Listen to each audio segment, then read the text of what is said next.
Sensationalism versus godliness.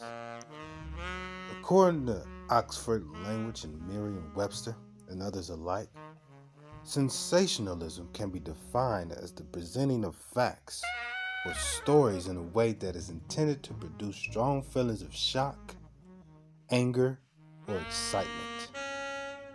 This practice, which is often done without regard for the truth, seems to be the norm in various media and journalism, where stories are being well seasoned with a bit of sensationalism in order to raise public interest.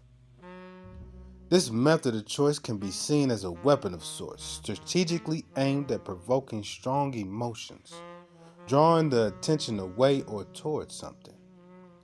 As the facts would have it, we all can be a bit emotional and go through our own personal experiences. And just like you, I can appreciate a bit of shock and excitement. But what distinguishes a sensationalist from a godly person is their heavy reliance on these feelings and experiences.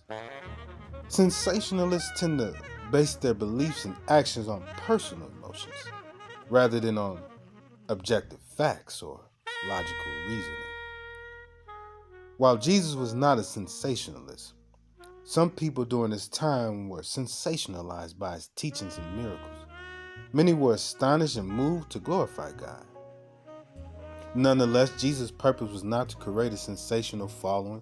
He wasn't trying to increase his TikTok followers and YouTube subscribers, but to be the pathway to the grace of God that brings salvation.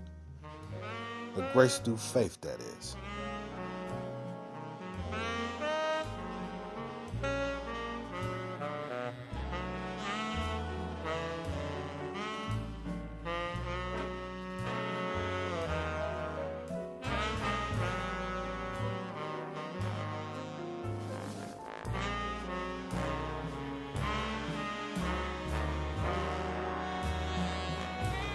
Unfortunately, many individuals from yesteryears and today who initially show interest in Jesus eventually turn away when he begins to reveal his intentions behind such miracles and works, destroying the works of the devil, sin that is.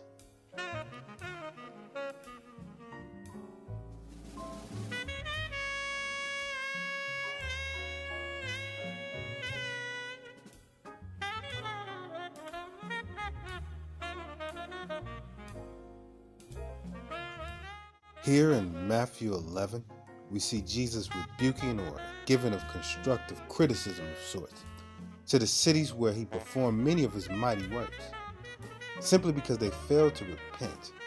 They failed to produce the fruits that were intended in planting such seed.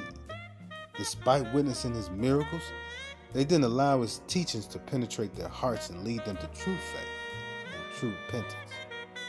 Some individuals who initially admired Jesus for his miracles and provision later turned away when he began to reveal the reality of the gospel, a reality that was most challenging and most assuredly required a deeper level of commitment.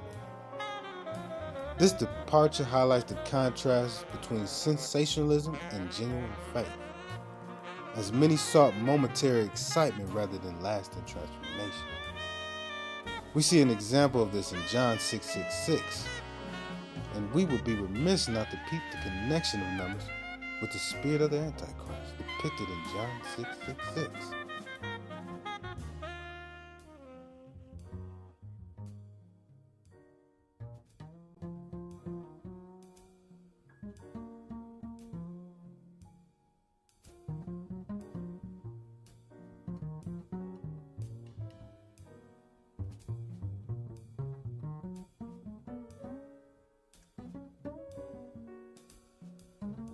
The first epistle of John makes this Antichrist connection clear. It explains how a spirit confesses Christ, not their mouth or the words or church membership card, but their spirit. And because the spirit of Christ and the word of God are one, we ought to check our spirit if we be found offended by the word of God. Don't get me wrong, I know people twist the word of God all the day, but I protest any truth relating to the word of God is worth the Berean approach. John 6:6 is where many of his disciples left after struggling to receive his teachings. Sensationalists often give the appearance of having a form of godliness, but they deny the power of the gospel.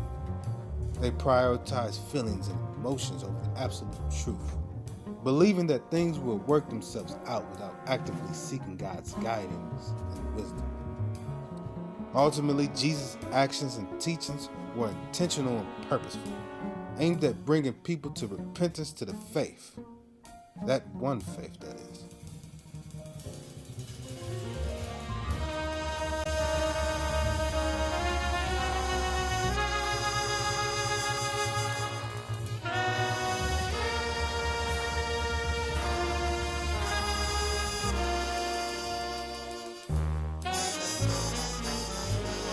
He sought to transform hearts and minds, emphasizing the need for inner transformation rather than the outward displays of sensationalism. Sensationalism may offer temporary excitement and emotional highs, but it falls short of providing lasting fulfillment and spiritual growth. Genuine faith, on the other hand, guides us towards a deeper understanding of God's Word and His love and a transformed life that glorifies Him in all that we